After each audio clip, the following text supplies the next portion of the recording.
Mga anak ko, I got a new bag! Nay, bumili ka na naman? Ilang araw na tayong walang makain. Tapos inunan mo pa yan? Nay, nagugutom na ako. Kayong dalawa, wala kayong karapatang magreklamo ha? Alak lang naman kayo ng tatay niyo sa una niyang asawa. Tatawag ko kay tatay. Akin na yung cellphone mo. Hindi mo na ito makukuha sa akin. Ate, natatakot na ako sa kanya. O eto, kumain ka na. Ate, ganito na lang ba talaga buhay natin? Hindi. Hahanap ako ng paraan para makausap si tatay. Love, padala ka naman ng 50,000 oh. Magbabayad kasi ako ng tuition ng mga anak mo. Tapos ang dami pa nilang pinapabili. Tay, hindi totoo yan! Sinungaling siya! Wala na siya. Akala mo talaga makakasumbong ka? Talagang sinusubukan mo ko ha? Walang iya ka talaga, tita! Ayan, diyan kayo nababagay. Ikukulong ko kayo dito. Wala akong pake kung anong mangyari sa inyo. Tay, tulungan mo kami. Ate, mamamatay na ba tayo dito? Tiwala lang, Kyle. Kakayanin natin to. Kyle? Ang taas ng lagnat mo. Tita, tulong! Dali natin sa hospital si Kyle! Ang ingay naman ng mga yun. May bago na naman akong bag. Kyle! Delivery po. Salamat naman, dumating na yung bago ko cellphone. Oh, ano pa ginagawa mo dyan? Binayaran ko na to sa online. Tama nga sila. Inuubos mo lahat ng pera ko sa mga luho mo. Ha? Ramon? Umuwi ka? Kukulong ko kayo dito. Wala akong pake kung anong mangyari sa inyo. Grabe ng pinagagawa ng babaeng to. Ginagawang hayop ang mga bata. Ramon, kailangan mo nang umuwi dito. Walang iya talaga yung si Rosa. Lumayas ka na dito ah. Ayaw ko makita yung pagmumukha mo. Tsaka lahat ng mga pinambibili mo, bayaran mo to sa akin. Tapos na ang maliligayang araw mo. Scarlett! Scarlett! Tay! Kyle! Okay na si Kyle. Buti na lang, agad yung siya nadala dito. Sorry mga anak. Kung alam ko lang, uuwi ako agad. Tay, ang importante, nandito ka na. Yay! Nandito na si tatay! Makakain na ulit tayo ng masarap, ate! Huwag kayong mag-alala, anak. Hindi na kayo malalapitan ng babaeng yon. Pangako. Kinulong po ni nanay si Scarlett sa bodega. Ha? Anak? Anak? Walang iya talaga yung tita mo. Anak, sorry kung ngayon lang ako nagpakita.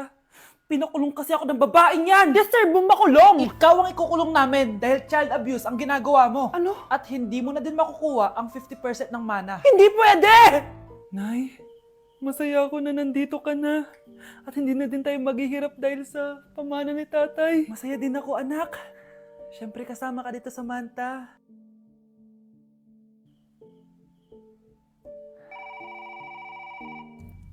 Ano ba? Bakit tawag ka ng tawag, ha? Oo, wala silang kaalam-alam. Sige na, baka mahuli pa tayo. Sa wakas, sa atin na ang mana. Maghahati tayo dito. Palayasin mo na yung mga batang yun, ha? Ako bahala. Ang galing talaga natin magpanggap date. Mga anak, aalis na tayo dito sa bahay. Lilipat tayo sa mas malaking bahay. O eto, mga gamit nyo, inimpake ko na. Talaga, Nay? Scarlett, huwag ka maniwala dyan. Nagpapanggap lang yung nanay mo. Samantha, ano yung mga pinagsasabi mo? Magjowa sila ni attorney. Sinet up nila tayo. Ganyan ba ang ugali mo, Samantha? Kaparehas ng nanay mong sinungaling? Samantha, ano ba? Kung ayaw mo sumama, edi wag. Sige, kung totoong anak mo talaga si Scarlett, saan at kailan mo siya ipinanganak? Ang dali naman yan. Edi sa Manila. Pinanganak ako sa ibang bansa. Hindi ikaw ang nanay ko. Ay, oo nga pala, sa ibang bansa pala. Sorry, nakalimutan ko. Ang dami namang drama. Total, nasa amin na ang mana. Umalis na kayong dalawa. Kung ayaw niyong pati kayo, ipakulong ko. Kung meron mang makukulong, kayong dalawa yon. Salamat sa pagtawag, Samantha. Inaaresto kita, attorney, sa kasong panloloko. Palpak ka talaga! Naisahan niyo ako ngayon, ha? Hindi pa ako tapos sa inyo. Talagang sinira mo yung sarili mo, attorney, para sa pera. At ang dami mo na palang naloko. Samantha, huwag na tayong maghiwalay, please. Oo, Scarlett. Dito lang ako palagi sa tabi mo. Kayong dalawa, mag-ingat kayo palagi, ha? Gamitin niyo na maayos sa pamana ng tatay niyo. Salamat po. Ay, Nay! good news! Nanalo ako sa loto! Totoo ba, anak? Tumama lahat ng numero sa panaginip ko, Nay.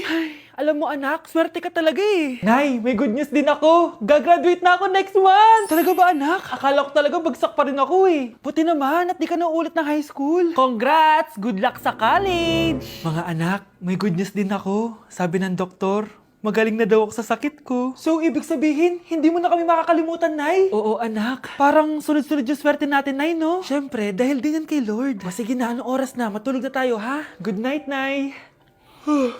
Grabe, ang kalat naman. Oo, anak. Ba't kising ka pa? Nay, sobrang kalat kasi dito sa bahay. Naglinis lang ako. Anak, tigil mo yan! Masama yan! Ha? Bakit? Masama na ba maglinis, Nay? Hindi mo ba alam yung pamahiin na bawal magwalis sa gabi? Kasi pag nagwalis ka, parang tinataboy mo daw yung swerte palabas ng bahay. Ako, Nay, 2025 na. Naniniwala ka pa rin sa pamahiin? Tumatanda ka na talaga. Ay, hindi ko alam, anak. Takot lang ako na malasin ulit tayo. Sige na, Nay. Itulog mo na yan. Malapit na ako matapos dito. Matulog ka na rin, ha? Nasaan na yun? Hindi pwede mawala yun! Oo, anak, ano nangyayari? Umagang-umaga sumisigaw ka. Nay, nawawala yung lotto ticket natin. Hindi natin makiklaim yung pera. Ha? Sige anak, tutulungan kita maghanap, ha? Ay, baka nandito lang yung banda. Oo anak, ba't ka umiiyak? Ayoko na. Ginawa ko naman lahat eh, pero binagsak pa rin ako ng teacher ko. Ano? Hindi na daw ako kasama sa mga gagraduate, Nay. Lahat ng effort ko nasayang. Anak! Nay, magpahinga ka muna. Ako na muna bahala dito. Ano na naman nangyayari sa pamilya natin? Anak? Scarlett? Kyle? Susan? Kamusta ka na? Dok?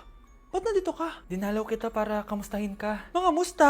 Eh di ba sabi niyo magaling na ako, Dok? Yun din nakakala ko. Ha? Teka lang, nakita mo ba yung mga anak ko? Susan, matagal nang patay ang mga anak mo. Ha? Hindi mo ba naaalala? Pareho silang na-depress. Si Scarlett dahil sa nawala niyang lotto ticket. Si Kyle naman dahil hindi nakagraduate. Kaya, ayun. Kailangan mo ulit maggamot, Susan. Dahil lumalala na naman ang demensya mo. Kapag pinirmahan mo to, akin na lahat ng mga kayamanan mo. Oh, pirmahan mo na. Tita, wala naman ako field trip ah. Hindi pa ba sinasabi ng teacher niyo na may field trip kayo? Anak, okay lang. Pipirmahan ko na to para makasali ka sa field trip niyo. Walang iya ka talaga, Rosa. Wala ka talagang titira sa akin, ha? Manda ka talaga sa akin. Mabilis ka talagang utuin, Susan. Salamat, Mare. Ramon, napapirma ko na siya. Atin na ang bahay, pera at mga ari-arian niya. Magaling ka talaga, Rosa. Kaso kailangan na natin kumilos na mabilis. Kasi sabi ng doktor, nagre-recover na yung mata niya. Ano? Kaya bukas na bukas din, papalayasin na natin sila. Total, nakuha na natin ang gusto natin. Nay, bakit mo pinirmahan yun, ha? Maliban natin kung ano nilalaman ng papel na yun. Huwag kang mag-alala, anak. Malapit nang matapos ang maliligayang araw ng tatay mo at ng kabit niya. Tita, bakit may dala kang maleta? Aba, syempre. Lilipat na ako dito sa bago kong bahay. Ano? Tay, ano ibig sabihin nito, ha? Nakalagay dito sa papel na pinirmahan ng nanay mo na amin na tong bahay, mga sasakyan niya at ang mga pera niya. Napakahayop nyo! Bakit ang ingay? Ano nangyayari? Nay, kinuha na nila lahat sa atin! Ayan, magsama kayo mag-ina.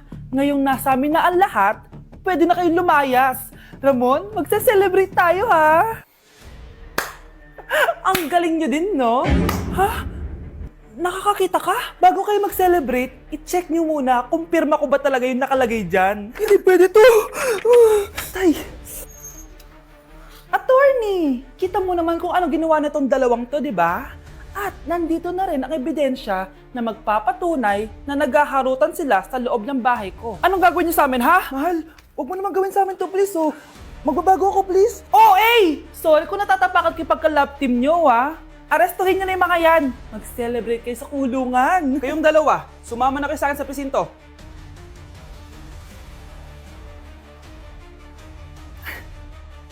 Nakikiramay po ako sa pagkawala ng asawa niyo.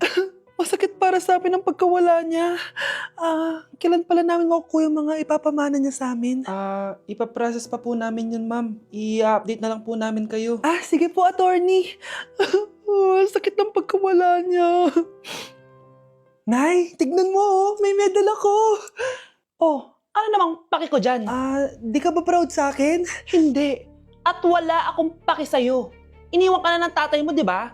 Kaya pwede ka na umalis dito. Bakit ka ba ganyan sa akin, Nay? Huwag mo nga akong matawag-tawag na nanay dyan. Kadiri. Hindi kita anak. Ang nanay mo, wala na. Malandi kasi.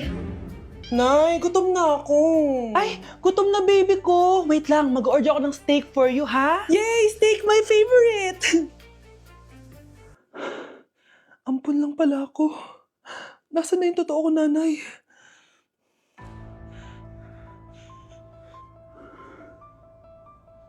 Tulog sila.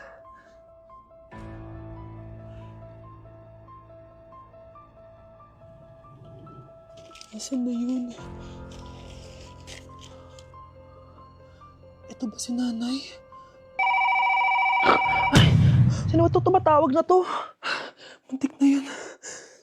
Attorney? Hello ma'am, may update na po sa ipapamana ng namatay niyo pong asawa. Sige. Punta ka dito sa bahay. Sa wakas, ito na yung araw na pinakahihintay ko. Hoy, ikaw! Pag dumating dito si attorney, magtago ka. Hindi niya pwede malaman na may isa pang anak ang asawa ko.